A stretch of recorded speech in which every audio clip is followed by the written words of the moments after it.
Never hide your scars. They are not signs of shame or weakness. They are proof that you survived, proof of your strength. Even broken, you shine. Even fragile, you are strong. Even cracked, you are whole. In our lives, we all carry scars, whether etched on our skin or buried deep in our hearts. Each scar tells a story of pain endured and pain transcended, of wounds that closed with time and care. And as the 13th century mystic poet Rumi wisely reminds us, the wound is the place where the light enters you. In this simple line lies a profound truth. Our wounds and sorrows are not empty voids to hide away, but openings through which healing, wisdom, and love can shine into our souls. We live in a culture that often urges us to cover up our pain, to smile for the camera, to present a perfect image to the world. Admitting that we hurt, showing our scars can feel vulnerable and frightening. But consider this. Every person you meet is carrying some hidden wound, some story of struggle. By hiding our scars, we pretend that suffering is something rare or shameful, when in fact it is one of the most human things about us. What if instead of silence and concealment, we chose openness and acceptance? What if we saw our wounds as places of connection rather than isolation? From the very first sting of hurt, our instinct is often to cover up the pain, to hide our wounds from ourselves and others. We fear that our scars, emotional or physical, make us less lovable, less whole. But Rumi's gentle voice calls out across centuries, urging us to pause and reconsider. What if the very places we feel most broken are in fact channels for grace? What if our suffering carves out spaces in us to receive something greater?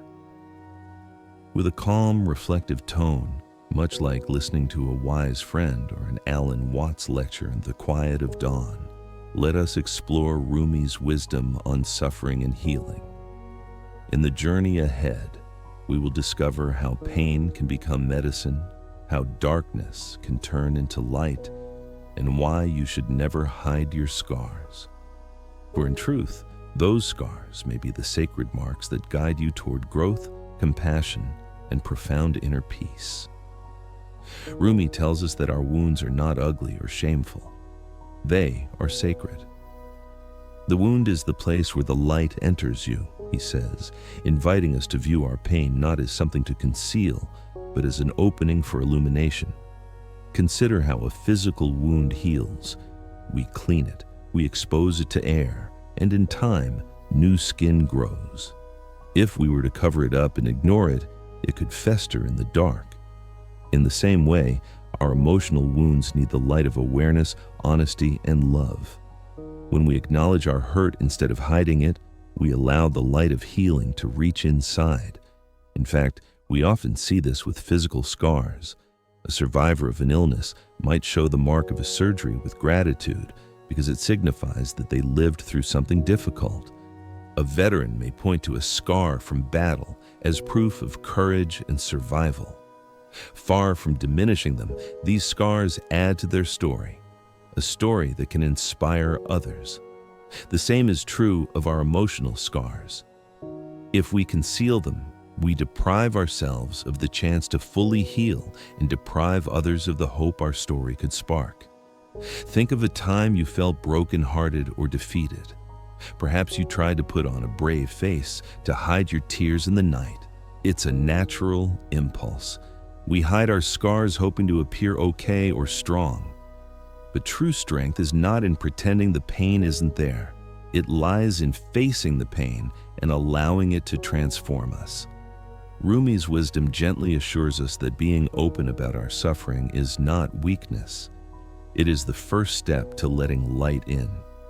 It is through the cracks in our armor, the cracks life has made in us, that grace finds an entrance. As another poet famously wrote, "There is a crack in everything. That's how the light gets in." The cracks, the wounds, the scars are where something new and holy can shine through. So do not be afraid of your wounds. Do not be ashamed of your scars. They signify that you were hurt, yes, but also that you healed. Every scar on your heart is a place where you let the light in and emerged more radiant than before. Like stained glass that gains character from each break and repair, you carry a unique mosaic of strength and experience. Rumi wants us to see that what we view as brokenness might just be the very thing that connects us to the light of wisdom and to each other. By keeping your scars hidden, you may shut out the light that wants to enter. But by embracing them openly, you invite that light to fill you, and even to guide others who see your courage. When we are hurting, it's tempting to escape or numb the pain. But Rumi teaches that pain itself contains the seeds of healing. Don't get lost in your pain. Know that one day your pain will become your cure, he assures us. These words offer a beacon of hope in the darkest moments. They suggest that nothing we suffer is in vain. Eventually, our very pain can reveal its own remedy. In fact, Rumi boldly states, "The cure for pain is in the pain." It sounds paradoxical at first. How can the cure be in the pain? Yet, think of how a thorn's prick can sometimes release poison so the healing can begin, or how lancing a wound, though painful, lets the infection drain away and cleansing to take place. In emotional terms, facing our hurt head-on, feeling it fully, is what ultimately allows us to move through it. Pain is a great teacher. When we sit with our pain instead of running away, we start to understand what it has to teach us. Perhaps the pain of a broken relationship teaches us about self-love or boundaries. The pain of a failure might teach resilience or humility. Every ache has meaning. Rumi encourages us not to flee from grief, but to examine it closely, to look for the remedy inside the pain, noting wisely that the rose came from the thorn and the ruby came from a stone. In other words, within the hardship lies a hidden treasure, a lesson, a strength, a new capacity of the heart. Consider a simple example. If you lose someone dear and refuse to let yourself cry or mourn, the grief will not actually go away. It will lodge itself in your heart like a splinter, causing pain beneath every surface of your life. You might distract yourself for a while, but that unresolved sorrow will resurface in unexpected ways. By contrast, if you allow yourself to weep, to miss them, to feel that grief openly, each tear becomes a part of healing, a release of the poison of loss. Over time, the sharp anguish softens. The memory of your loved one turns from a source of only pain to a source of bittersweet warmth. The loss doesn't vanish, but it transforms, and you find that you carry a piece of them inside as strength and love. This is the cure within the pain. Indeed, what we resist will persist, but if we accept pain and even embrace it, we set the stage for its transformation. As Rumi says, these pains you feel are messengers. Listen to them. It's like turning toward a loud, frightening echo in a cave. When you face it, you realize it's only your own voice coming back to you, carrying wisdom from the depths. Rumi's insight invites us to trust that our pain knows the way to heal us. Rather than seeing pain as an enemy, we can see it as a messenger from our inner self. It comes to tell us where we most need to grow or to change. And when we listen, truly listen, we find that pain can guide us out of itself. The very experience that brought us to our knees can become the foundation upon which we rise. Not only can pain heal us, it can also bless us in unexpected ways. Rumi offers a startling insight. What hurts you blesses you. Darkness is your candle. At first glance, this is a hard teaching. How can our hurt be a blessing? How can darkness ever be a candle? But think of walking through a pitch-black night with only a small candle or lamp. Your eyes strain, your steps are slow. Yet in that deep darkness, the gentle flame guides you. and you notice things you'd never see in the daylight. In the same way, our periods of darkness, times of grief, loneliness, or uncertainty can become a light for us. They force us to slow down and look inward. They make us seek meaning, seek support, seek truth. Many of us can recall a time when a great difficulty ended up leading to growth or grace. Often, it is only in hindsight that we recognize the gift in our trials. You might hear someone say, "Losing that job was the best thing that ever happened to me. It forced me to find my true calling." Or a person who went through a wrenching breakup might later realize that the heartbreak led them to discover a deeper self-love and eventually to a healthier relationship. Someone who endures a serious illness might emerge with a profound appreciation for life's simplest blessings. These examples show how darkness can indeed become our candle. The misfortune that seemed to snuff out the light eventually becomes the spark that illuminates a new path. The idea that what hurts you blesses you means that within every trial there is a hidden gift. We usually don't see it until later, but it's there. Our darkest nights make our inner light shine brighter. Rumi expresses this beautifully in another metaphor. The moon stays bright when it doesn't avoid the night. The moon cannot shine without the night. It is the darkness that allows its glow to be seen. In our lives, when we stop avoiding the night of our pain, we, like the moon, can find a new brightness in ourselves. This doesn't mean we enjoy the pain or seek out suffering. Rather, it means we recognize that life's darkness is not pure absence of light. It has its own kind of illumination. In sorrow, we discover the depth of our love. In loss, we realize the value of what we had and the tenderness of memory.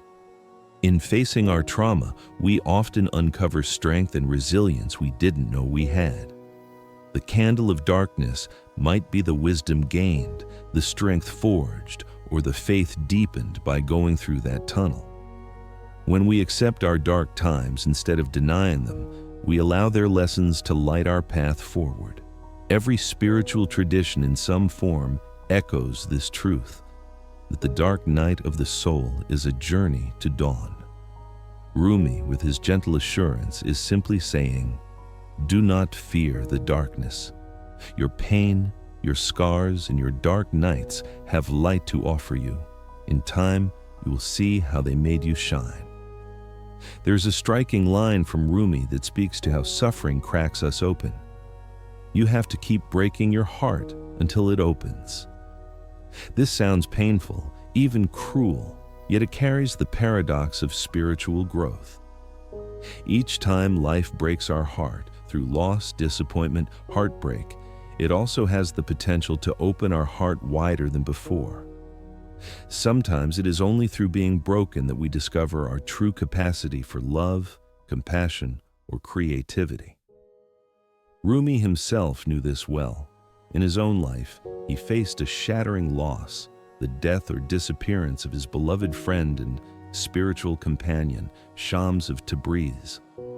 Rumi's grief was immense, but rather than closing off, he let it transform him. In the depths of sorrow, Rumi began to spontaneously utter words of poetry. The mourning broke Rumi's heart wide open, and from that wound poured out luminous verse. His anguish became art, his pain became prayer. The very breaking of Rumi's heart made him the mystic poet adored for centuries. As he later reflected on his journey, "I used to be raw, then I was cooked. Now I am on fire." In those few words, Rumi describes how suffering initiated him into a fiery passion and wisdom that can only come from being thoroughly cooked by life's trials. To illustrate this transformation, Rumi shares a beautiful teaching story about a chickpea and a cook. A little chickpea is boiling in a pot, crying out in pain, "Please take me out, I'm burning." But the cook, stirring gently, replies, "Not yet.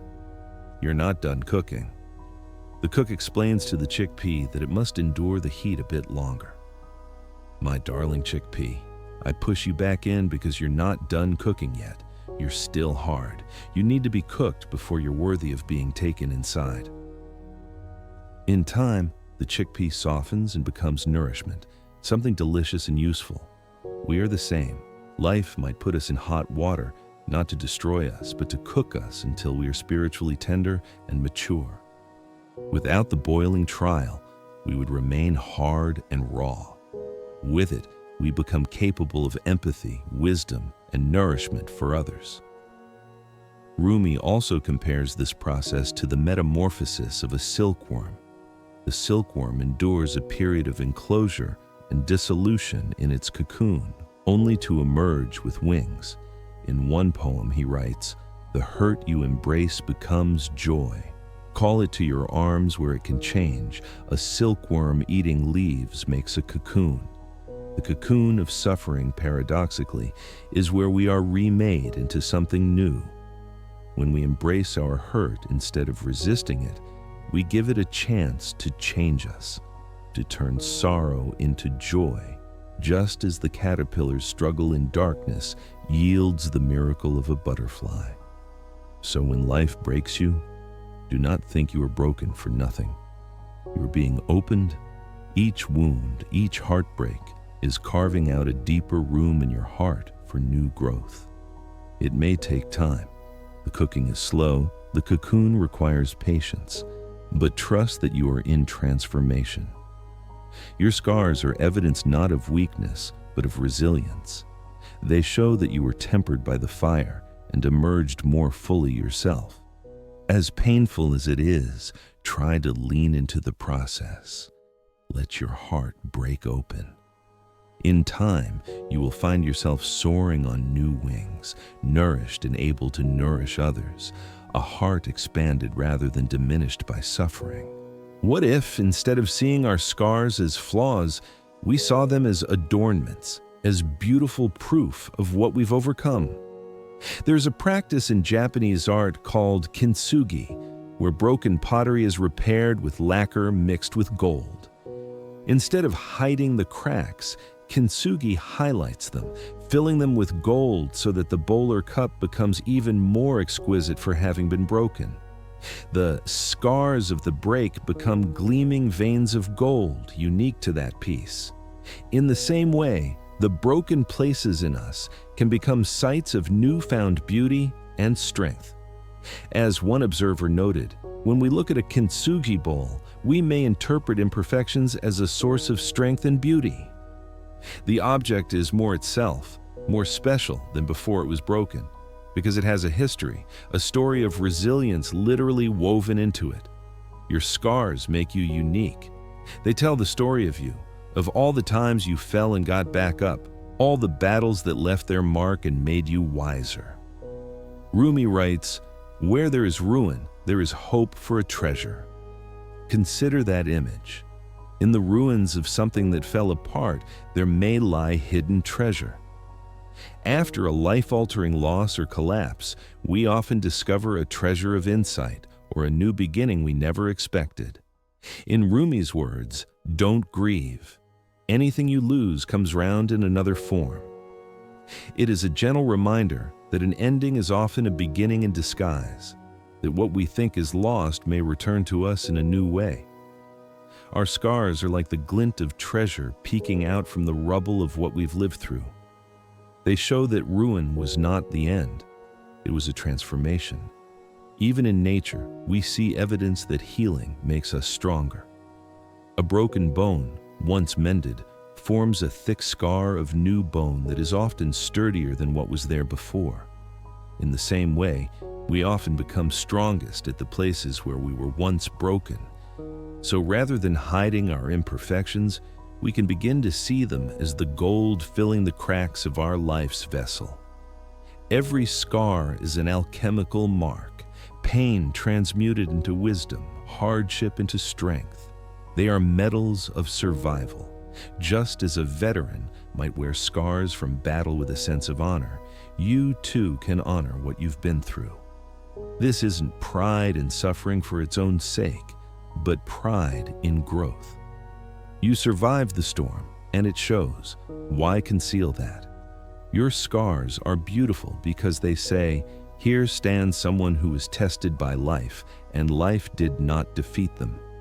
They whisper of courage, perseverance, and the art of healing.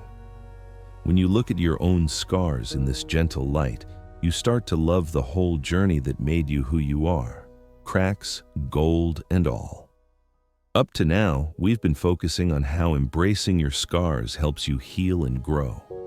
But there is another profound gift in not hiding your scars. It can heal others too. When you show your scars, you send a message to everyone else still bleeding or hiding their wounds. You say, "It's okay, I've been hurt as well, and I survived." In that act of vulnerability, there's tremendous strength. It takes courage to uncover your bandages and reveal where you were hurt. Yet in doing so, you become a beacon. Your scars become like lighthouse beacons to those lost in their own darkness, a guiding light that says healing is possible. Think about people who have shared their personal stories of trauma or recovery, how their openness has inspired others to seek help, to feel less alone, to find hope. A soldier's scar can inspire his comrades to persevere. A survivor's honest story can break another's isolation. The simple truth is that vulnerability is contagious in the best way. One open heart gives others permission to open their hearts as well. Rumi's poetry itself is a testament to this. He did not hide his longing, his spiritual ardor, or his sorrow. He poured it onto the page, and over 700 years later, those verses console and empower countless souls. His openness became a bridge across time, connecting his heart to ours. When you dare to say, "This is where I was hurt," you might be amazed at the responses. "Thank you. I have been hurting there too." In showing your humanity, you invite others to be human. Scars that are hidden offer little, but scars that are shared can become stories, and stories are what knit us together. They build empathy and community. Suddenly, our suffering is not a private burden to bear in the dark, but a shared human experience. We realize we are all companions in the same journey of loss and healing, fear and courage. Indeed, a quiet revolution is underway in our world as more people choose to speak openly about their wounds. We see support groups, memoirs, and movements dedicated to sharing stories of struggle, stories of addiction and recovery, of trauma and healing, of loss and renewal. Every time someone stands up and shows their scars, they break the taboo that pain should be hidden. They transform cultural shame into collective strength. It tells all who hear it, you are not alone in your suffering. And suddenly, those listening feel a little braver about facing their own pain and a little more connected to others. In this way, vulnerability breeds courage in a beautiful feedback loop. And in that realization comes a kind of healing in itself. The shame begins to fall away. What once festered in secrecy now can breathe. By sharing your scars, you transform them from secret blemishes into emblems of truth and connection. You may even find that what you thought was your weakness becomes a source of strength, not just for you, but for everyone you touch. In this way, never hiding your scars becomes an act of service and love. It lights the way for others to do the same, creating a chain of healing that links one open heart to another. In the gentle wisdom of Rumi, and in the stories of transformation we've explored, one truth shines through: never hide your scars. Your scars are not your shame. They are your honor, your testament to healing. They are where the light has entered you and where it will continue to shine through. Each scar, whether of the flesh or of the heart, is a doorway, a passage through pain that has made you who you are. To hide that is to hide your hard-won wisdom, your capacity for empathy, your very strength. So let the light in and let it out. Wear your scars openly with gentle pride and compassion. When you touch the scar of an old wound, remember that it is the place where the light enters you, the place that was touched by life's deepest lessons. Every time you feel the ridge of that scar, whether on your skin or in your soul, let it remind you of your resilience. You endured darkness and found your light. You fell apart and grew anew. You suffered and learned the meaning of love and healing. Take one more gentle breath now. Feel the truth of these words settle. The next time you find yourself looking at a scar on your body or in your soul, try to see it with loving eyes. Trace it, acknowledge it, and thank it. That scar is proof of life, of healing, of growth. Let it remind you that you are alive and radiant, precisely because of what you have endured and overcome. As this journey comes to a close, take a deep breath and feel the peace of this understanding settle in you. There is nothing in you that needs hiding, not the sorrow, not the mistakes, not the scars, especially not the scars. They are doorways and they are maps, doorways for light, maps of where you have been and how far you've come. Rumi's voice, like a warm hand on your shoulder, encourages you to live wholeheartedly, scars and all. In that wholehearted living, you will find freedom. The freedom to be yourself, unashamed and undefeated. The freedom to connect with others in the honest, tender truth of our shared humanity. Never hide your scars. Let them glow in the dark. Let them tell their story. In the end, those very scars may become the brightest parts of you, illuminating the path for yourself and for others like stars born out of darkness. And as you continue on life's road, may you carry Rumi's wisdom in your heart, a soft lantern guiding you through any night. The wound is the place where the light enters you, and from that light you will be healed and you will be whole.